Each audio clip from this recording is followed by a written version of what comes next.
It is Wednesday, May 1st, Ooh. 2024. This is another edition of Baseball Today. That is my very good friend, Stephen Brault, filling in for the traveling Trevor Plouffe. I am Chris Rose, producer Dan along for the ride as well. It's good to see you again. If we get you on like one or two more times in the next couple of weeks, you're going to qualify for the John Boy Media 401k program. Oh yeah, that's fantastic. Do I get to be considered a position player as well as a pitcher since I have enough Oh, appearances now? Oh, great call on that. I know that, you hit back in the day in college. You still hit one of the furthest home runs ever hit at Coors Field.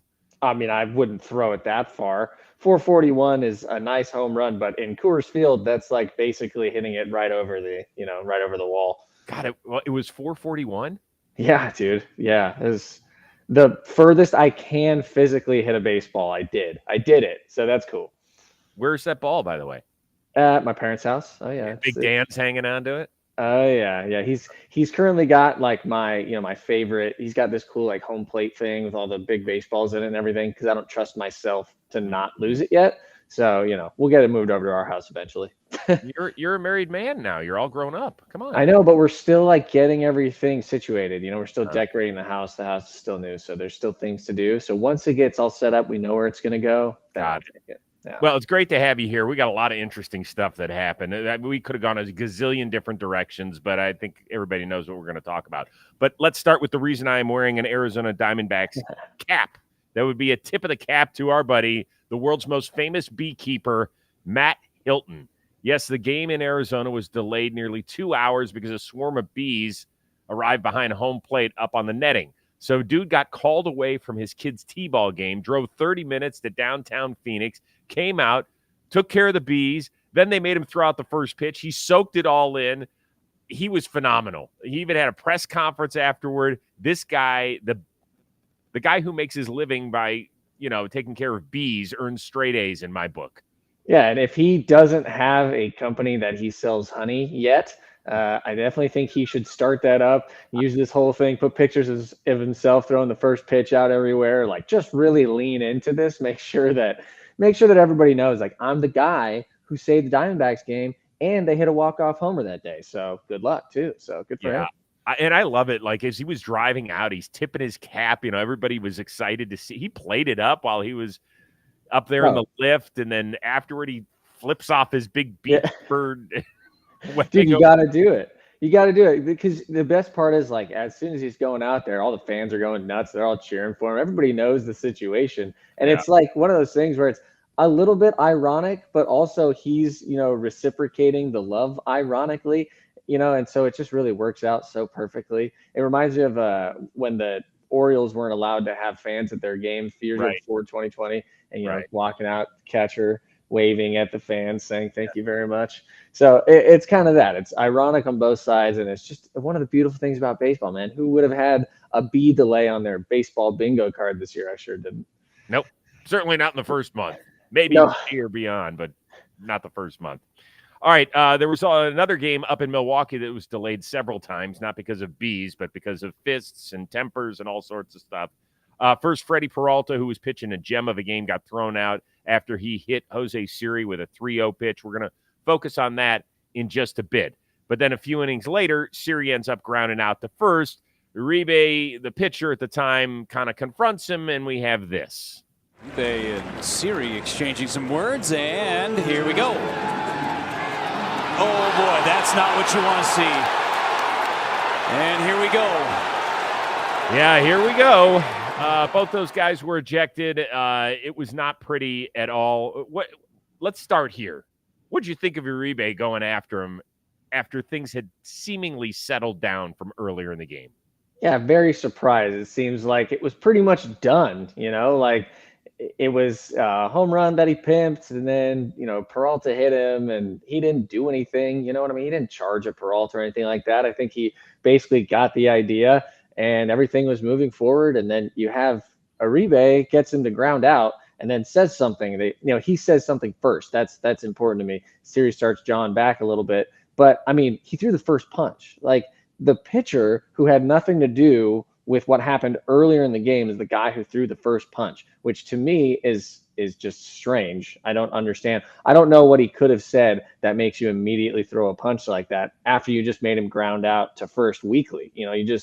I don't know. You just talk a little crap and move on. I don't know. I wouldn't have thrown a punch in that situation. But, hey, tempers flare. I guess people were upset. I don't know. Rays aren't playing well. Brewers are playing really well. I don't know. Who knows? But I would not have thrown that punch. There's only been maybe a half dozen incidents I can remember where a pitcher initiated a brawl, right? I mean, well, you were involved in one. I was. Where Amir Garrett came over and charged at you guys. And where'd you end up, by the way, in that fight? I was the first person out with Trevor, who he was coming at, and I tried to push him to the side so Trevor didn't get punched, and it worked out. But then I ended up being on the bottom of the pile with Amir Garrett right at the start. So I mean, I was just immediately getting trampled upon. So it was a bad brawl for me. Oh God, yeah, that was great. There was a good one. Another one in Cincinnati was Kyle Farnsworth and Paul Wilson. Paul Wilson, though, even though he was a pitcher, he was a hitter in that case, and he was trying to bunt or something. Yeah, it's just not smart for pitchers to start this stuff. So guys, let's not do that. Let's just all relax, man. It's baseball. The guy pimped a homer, and then Peralta decided in a 3-0 count. I mean, look, I don't know, but it seems like he tried to hit him. It was. Well, I want to get to that. I want to get your thoughts on it. First, I want to hear from Kevin Cash about the ejection of Peralta. Here we go.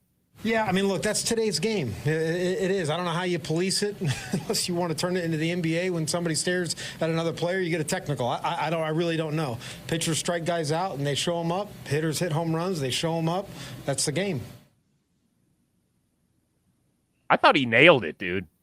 Yeah, I mean, he did. Everybody's talking about let the kids play, except when the kids are playing against you and you get upset and then you hit somebody. I really like Freddie Peralta. He's a great guy. I think it was a strange kind of situation in which maybe he was frustrated for something else, and he may have accidentally just let it go. You know what I mean? It's a 3-0 count. Maybe he's trying to make sure he doesn't get the good swing, so he's planning on going inside, and it flares off to the inside. I don't know, but I will tell you it looks intentional.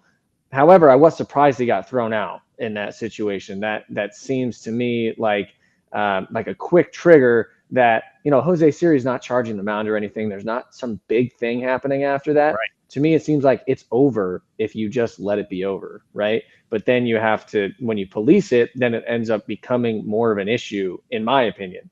So I thought the whole situation was kind of weird. And then everything led up to a relief pitcher throwing the first punch after grounding the guy out. The whole brawl situation was very odd one to me. All right. Chris Guccione has been an umpire for a long time, and he was behind home plate. You said that the situation had seemed to kind of diffuse itself, and it had. Kevin Cash then asked the umpires to get together. They talked about it, which is their right. And people are like, well, hold on. They didn't give him a warning. The rule states you do not have to give a warning anymore. If you deem it as an intentional throw, then you can eject the guy. Now, this is where I have the problem, because Guccione said afterward that umpiring crew could have done one of three things. A, nothing. Just let it be. B, warning. Could have given warnings to both sides and said, all right, listen, I don't know if it was intentional, but guys, this is where it stops. Or C, figured out what was inside of Freddie Peralta's head. And to me, that's the most dangerous one. Have you ever had a pitch where it looked like, my God, this is a situation where Brault was definitely throwing at him, and he wasn't? Absolutely, dude. I threw inside all the time, and especially against lefties, I threw inside all the time. But I hit Rizzo and Contreras in a row one time, and I smoked both of them. I mean, they were both terrible pitches. And then I got a double play after that, and I got out of the inning, right? But it was obviously not intentional, but it looked intentional because I hit Rizzo, and then I smoked Contreras in the middle of the back. So, that spray just looks really bad. Contreras always did well against me too. So it was what is happening here? Could he be throwing at him? If you're trying to get into figure out what's in somebody's head, you're right. That is not the way to go about it. I think it will be very clear. I think if he's trying to hit him, why would you? I don't know why he would go to hit him 3-0 if you're not going to hit him earlier in the at bat. You're wasting those pitches for no apparent reason. So there's a lot of things here that don't really make much sense to me. It looks like he hit him on purpose, but Siri was done, dude. He was going to first base. It was over. And so in that situation, if it doesn't cause more tension, if anything, it seemed like it kind of relieved the tension, maybe then you throw out the warnings. You know what I mean? But I think they were trying to make sure that it didn't go back to the other side, right? Where the Rays come out and then plunk a Brewers player. And now we're just hitting people back and forth. So I understand it. You kind of want to nip it in the bud. I just think it had, fused or fizzled out at that point if you had just let it die. I think there's been 3 straight days of questionable umpiring decisions up in Milwaukee. I would have gone with option B. I would have given warnings and said, hey, listen, I don't know exactly what was going on with Freddie Peralta here, but whatever it is, guys, we're going to stop it. We're going to stop it, right? Things have settled down. Siri's going to go take his base. Let's continue with the game. To me, that's the easiest call, because now what happens is we eventually get a fight later on in the game. Uribe, I don't know how long he's going to go. He's going to go for a while because he instigated it.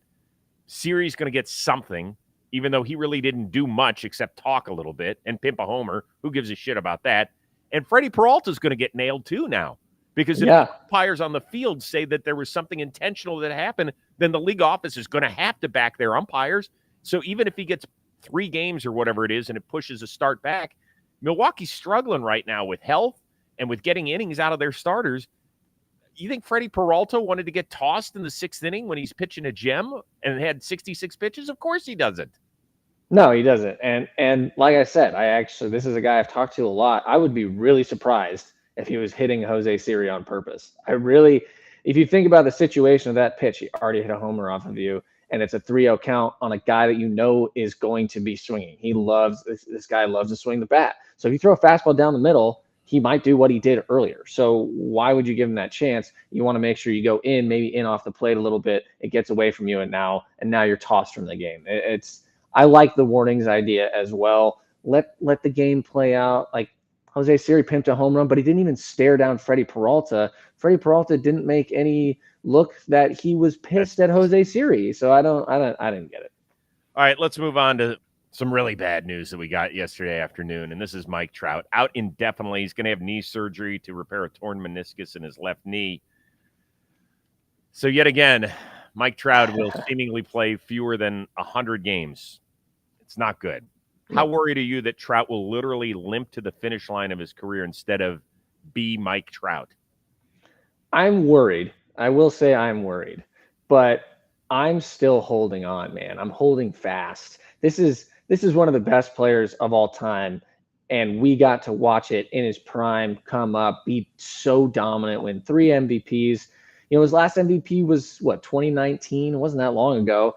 But really what it comes down to is the last few years he has been consistently hurt, and some have been the wear and tear kind of injuries, and those are the ones that kind of worry you, or the strains or stuff like that. But like the freak injuries, like the hamate bone last year, that's like, if that didn't happen, he was playing pretty well and he would have gotten a full season. Who knows what you get from Mike Trout? So this year with this injury, I would say it's a little worrisome because he didn't even know when it happened, right? He ended up a torn meniscus and didn't know when he did it. The interview with him talking about it is really hard to watch, honestly. He's tearing up because he's so frustrated and emotional about this thing happening to him when he felt like he was getting back into it. It felt like maybe we were getting at 10 homers already, stolen 6 bases, which was the same amount combined from 2020 and on till now. So I mean, it looked like he was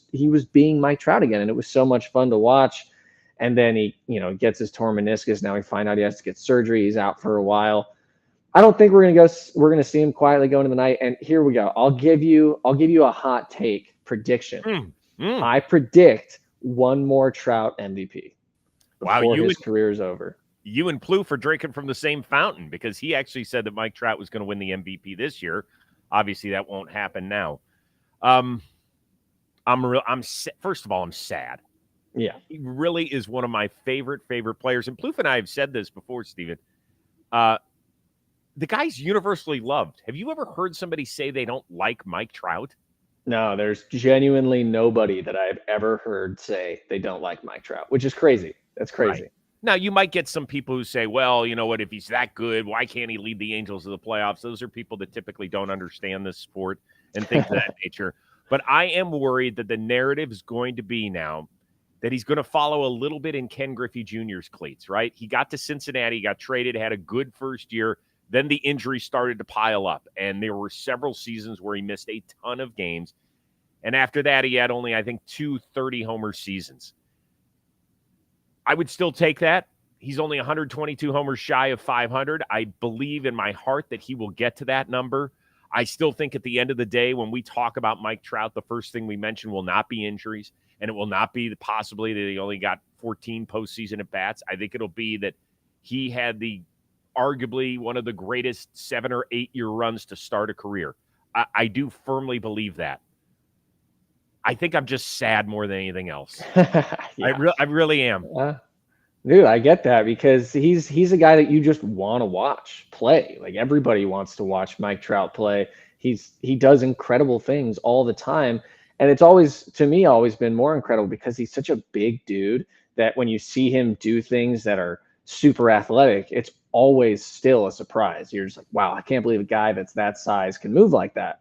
And it's such a bummer. Interestingly enough, the contact numbers were down this year again, but the power was up, man. He was hitting bombs. And I think that might be the Mike Trout we get when he does come back, is a guy who's going to hit more for power, less for contact. And I'm going to be honest, he started stealing bases again, and then he tore his meniscus. So I think that's officially off the table. Yep. And I have absolutely no problem with that. The problem with that is it kind of takes away the dynamic version of Trout. That is, he walks so much that he also, if he's able to steal second, it becomes a really big problem. So now that becomes, less important, but it hasn't been that way for the last few years. So, I mean, I'm sad as well. It's just a huge bummer. When I was growing up, I am the age that when I remember Griffey as injured Griffey, which is really sad to think about. I have to go back and watch old Griffey video to remind myself, like, oh yeah, he was absolutely incredible for a long time. It's just that I really only saw him when I was old enough to really know what was going on, when he was already in the injured, part of his career. I mean, the dude still hit over 600 homers though. So it's like, is Trout going to get there? I don't know. That's a tough sell at this point. Turns 33 later this year. Could do it if he plays till he's 40, 41, but we'll see. God, that line you just had kind of bums me out, that you had to go back and look up video of Ken Griffey Jr. to see how great he was. Yeah.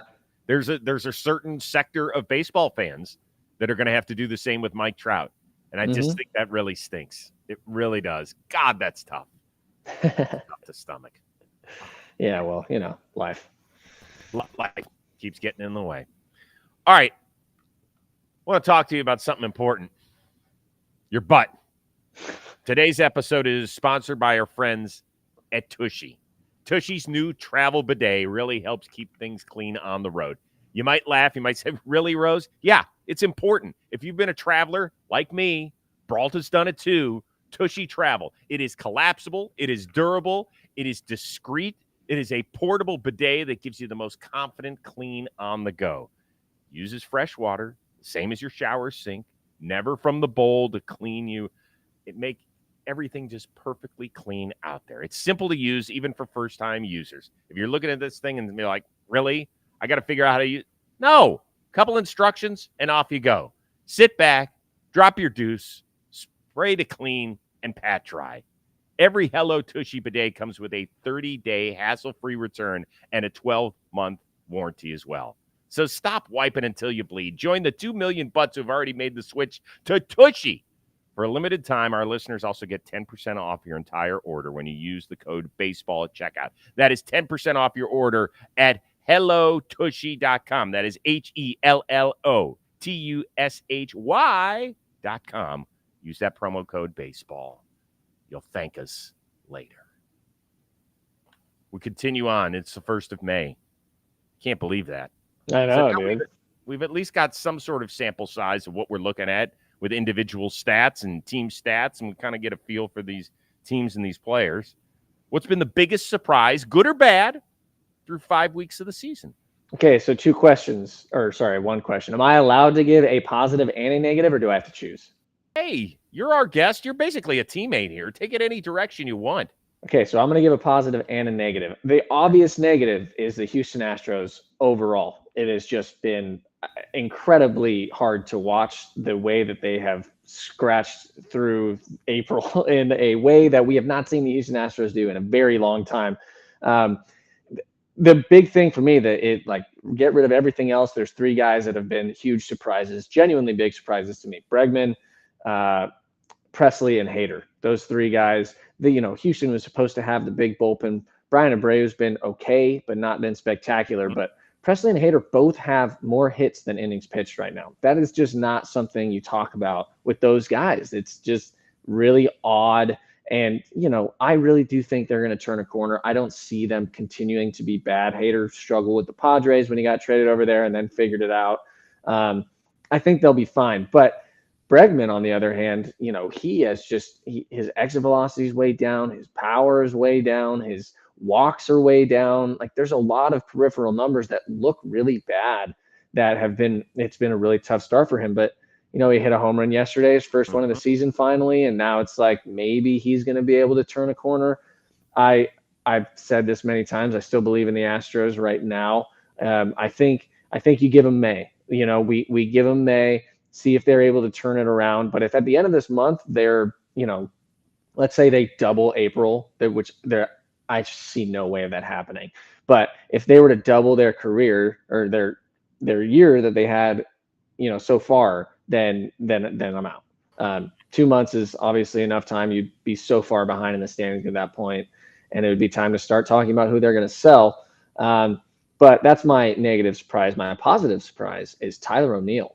He has been incredible out in Boston. I pitched against him a lot when he was with the Cardinals when he first came up, and the whole bag on him was you just throw him fastballs up and he'll swing and miss over and over and over, and he did. Like, that was the whole thing. His swing and miss was crazy. He chased fastballs above the zone at an incredible rate. He's not doing that anymore. His chase rates are not great, but they're better. But his exit velo is incredible, dude, and his expected slugging is like almost 700. He's just absolutely crushing baseballs, and he's walking way more than he ever has. So that combo of things to me means he's doing a good job of getting good pitches to hit, and then he's crushing them when he's getting them. So I love seeing that. I've always thought he's a cool dude. I thought he's a really good player. He's another guy like Trout that's super fast, even though he's absolutely yoked. But Tyler O'Neill is my positive surprise. I've really liked watching him play this year and kind of blossom out there in Boston. Blossom in Boston. That should have been the title. I like that. Pretty good on your part. Thank you. You know what? I don't know if you were cheating off of my paper or what, because biggest surprise for me is the Red Sox. And a lot of it has to do with their pitching. At the beginning of the year, particularly after, they trade Chris Sale and Lucas Giolito gets hurt in spring training and is done for the year. The reason they signed him was to provide some innings. We were wondering, where the heck is this team going to get innings from? Well, they've gotten it from Tanner Houck, who's been one of the best pitchers in baseball. Cutter Crawford isn't far behind. Whitlock started off great, but we need more innings from him. Yeah. Criswell has kind of come seemingly out of nowhere to do his thing. As a staff, we're talking about an ERA of 2, and in 40% of their games, the starter has not given up a run. Hasn't given up a run in 12 of their 30 games. I don't think anybody saw that. And Bayo was great, at the beginning of the season. So, I mean, it's a bummer that he's hurt. But, this is a surprise to everybody, I think, especially because they've had so many injuries. Like, at the beginning of the season, if they had their roster and they had this record, they're 3 games over 500, I think, nobody would be surprised. Be like, oh, yeah, okay, they added some guys, they seem like they're getting there. This is a good place for them to be right now. No, dude, they lost like so many people and still are performing the way they are. Their young guys are really coming through for them. They've got a bunch of like scary, dangerous hitters. I had a pitching coach in AAA, Stan Kiles, who'd always say, this guy's more dangerous than good, right? And that means he's not necessarily somebody who's going to get to you every time, but you can't just throw it in there because he will take advantage of bad pitches. And the young Red Sox players have been doing that consistently. They've been hitting homers, dude, like a ton of homers, which I don't think is anything that anybody expected from this lineup. So, I mean, it's pretty cool to see, man. Good for them. Yeah, they also are seemingly more athletic in their everyday lineup, and Connor Wong has had a great first 5 weeks as well. Want to move on to a guy who has not had a great 5 weeks. You talked about Houston Astros, and this is kind of like the shock of all shocks. Jose Abreu is being optioned to Houston's minor league facility in Florida to go find his swing. He and the team met, and they both agreed, and Abreu was great about it. He's like, yeah, I don't want to hit 099 with one extra base hit, which is where he stands after 5 weeks. How shocked are you with the free fall of the former MVP? So, unfortunately, I didn't include him in my surprise because I am not as shocked, I think. I'm shocked that it's so bad, of course. But, I mean, if you go look at his numbers from last year, he was starting this free fall from 2022 where he was really, really good, top of the league in exit velo and hard hit percentage. And then last year, those numbers plummeted. I mean, exit velo is down 3 miles per hour, and it's down another almost 2 miles per hour this year. And the hard hit percentage was down over 10% from 2022 to 2023. His swing has always been very, I would call it abrupt, right? That's what it seems like. It's not a nice, pretty through the zone kind of swing. He just kind of chops at the ball, okay? And so he is mostly hands and wrists. That is, something that is great. But when you start to slow down, that can become a big problem because it's hard to get those hands moving when he's trying to stay inside of everything so much. And he's been so good at it in his career, but now he's dealt with some injuries. He had some lumbar problems last year, some knee problems this year. And if you go look at the swings this year compared to, let's say, 2 or 3 years ago, it looks way more just kind of choppy. He looks like he can't really get all the way through. He can't really extend all the way through. It doesn't look the same. And it's a huge bummer. I've always liked watching him. Played against him when he was with the White Sox a little bit. And I mean, talk about a terrifying person to face as a left-hander because he just had like a 18,000 OPS against lefties. But I mean, it's not a huge shock other than how bad it is. If you look at his numbers from last year, just go take a look, especially the Savant page, and you'll see like this isn't all of a sudden that he's not good. He wasn't good last year. He ended up being okay through the whole season. But if you look at his peripherals, it was dour already. So I'm not totally surprised. Yeah. And right. We had a feeling that this was coming. But this is such a major drop-off within the last 24 months. Like when he first arrived, I don't know if you remember, in 2014, we're like, oh, okay, Jose Abreu, kind of this mysterious guy from Cuba. We've heard his name, but we don't know what. And he burst onto the scene. He not only won Rookie of the Year, he was top 5 in the MVP voting. Yeah. And you're right. When you described him as scary in the box, that's what he looks like to us as fans. Like he walks out there and he's got that rubber band in his goatee. And you're like, that is badass, dude. That man means business. And then Giolito talked about him being just one of the great teammates and such a huge inspiration, particularly in a heavy Latin clubhouse like the White Sox had during their time together.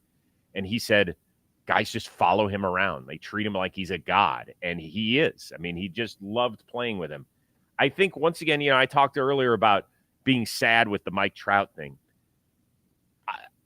I'm not sad because, listen, the guy still has guaranteed dough left on his deal. He signed a 3-year deal in the high 50s, and so he's fine. That part's great.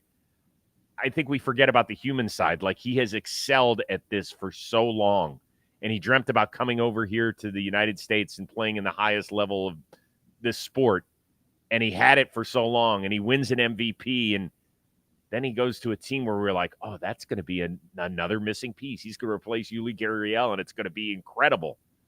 And it just hasn't worked out. And you're like, damn, that's smarts.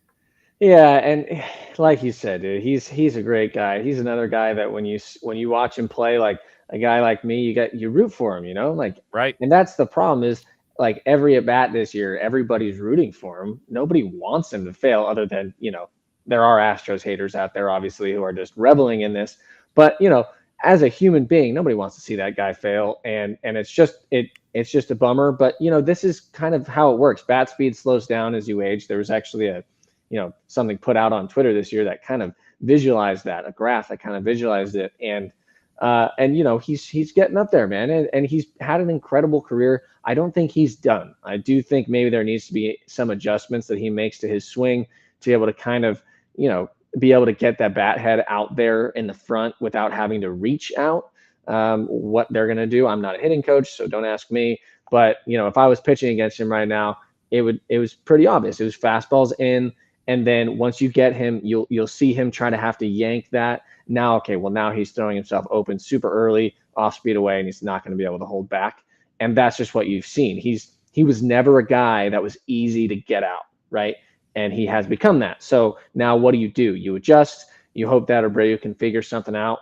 And then maybe the Astros start playing well. He starts feeling better. He gets tossed back in. And now all of a sudden we're talking about the Astros, doing something crazy because Abreu is back to being Abreu. So we'll see. But, I hope the best for him.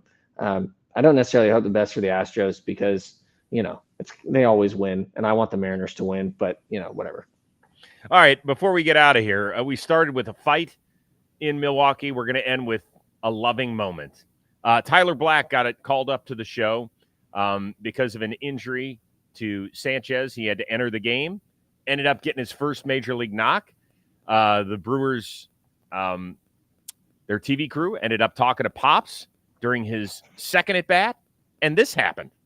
I think hand-eye from hockey also helps. There's a base hit to right field for my boy, Tyler Black.